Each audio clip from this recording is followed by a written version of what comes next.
Object-oriented programming in C++ is a system for governing physical memory. It transforms abstract code into a rigid structure within the hardware. The foundation of this system is the class.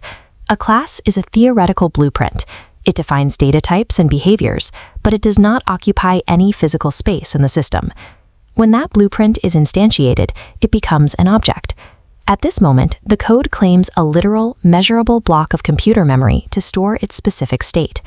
The compiler can manage these memory boundaries automatically, as long as the objects rely on simple, static data.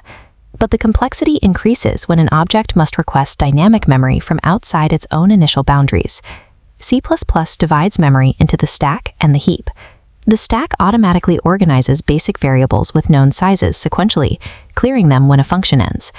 The heap is an unstructured space for dynamic data, which the system cannot organize automatically.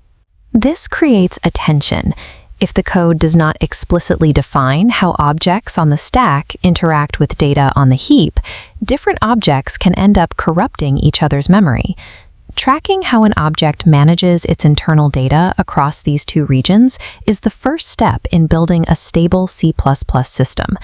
We can see this management in action by looking at what happens when an object first claims its memory footprint. Encapsulation and data hiding are access control boundaries enforced at the memory level. The name field is open, but the salary field is wrapped in a private modifier. This prevents external functions from altering that specific memory block directly. Instead, the object provides getter and setter methods. These act as verified paths to safely update the private memory. Through encapsulation, an object maintains control over its local memory, ensuring that only its own approved methods can modify its internal state. When many identical objects exist at once, the system needs a way to distinguish between them. How does a single method know which specific object's memory it is supposed to update? The compiler handles this by using a hidden pointer called this. The this pointer automatically stores the exact memory address of the specific object that called the function. By referencing this address, the method is anchored to its specific object, ensuring it modifies its own properties rather than those of a different object. This pointer provides the context an object needs to identify and mutate itself within the system memory. This internal safety is tested when we try to copy an object that uses dynamic memory from the heap. Consider student 1. It sits on the stack and contains a name and a pointer variable called CGPA pointer. This tracks a value of 8.9 stored over in the heap at address 555. If we create student 2 as a copy of student 1, C++ uses its default copy constructor. This default process is a shallow copy. The compiler simply duplicates the literal values from the first object stack into the second. Because the copied value is a memory address, student 2 now points to the exact same heap address as student 1. If we update the CGPA for student 2, it changes the data at address 555. Since student 1 is also looking at that address, its data changes as well, corrupting the original object. A shallow copy fails to isolate the memory of these two objects, leaving them both dependent on a single shared block. To maintain separate data and prevent corruption, we have to fundamentally change how the system handles the object copy process. This requires a custom copy constructor, where we manually define how memory should be duplicated.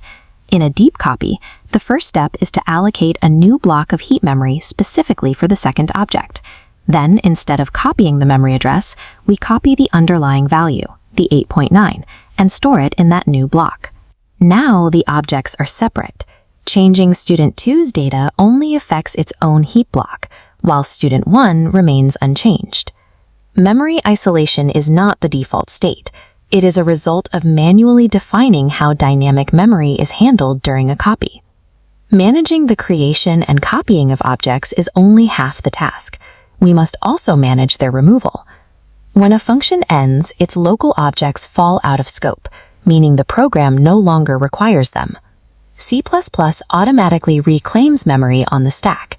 As the scope closes, those variables dissolve and the space is freed for future use. However, heap memory we allocate does not dissolve automatically.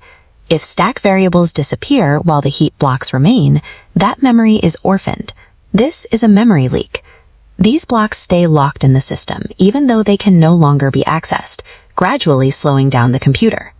Because we manually requested this memory, we are responsible for manually clearing it. To prevent these leaks, C++ uses a function called a destructor. The destructor is the final task an object performs. It is triggered automatically by the compiler right before the object is removed from the stack. Inside this function, we write a delete command. This tells the system to clear the heap memory while the object still holds the pointer address. This creates mechanical balance. Every memory block allocated by a constructor is explicitly deallocated in the destructor. Building reliable software in C++ relies on managing these cycles of how memory is claimed, protected, and eventually released.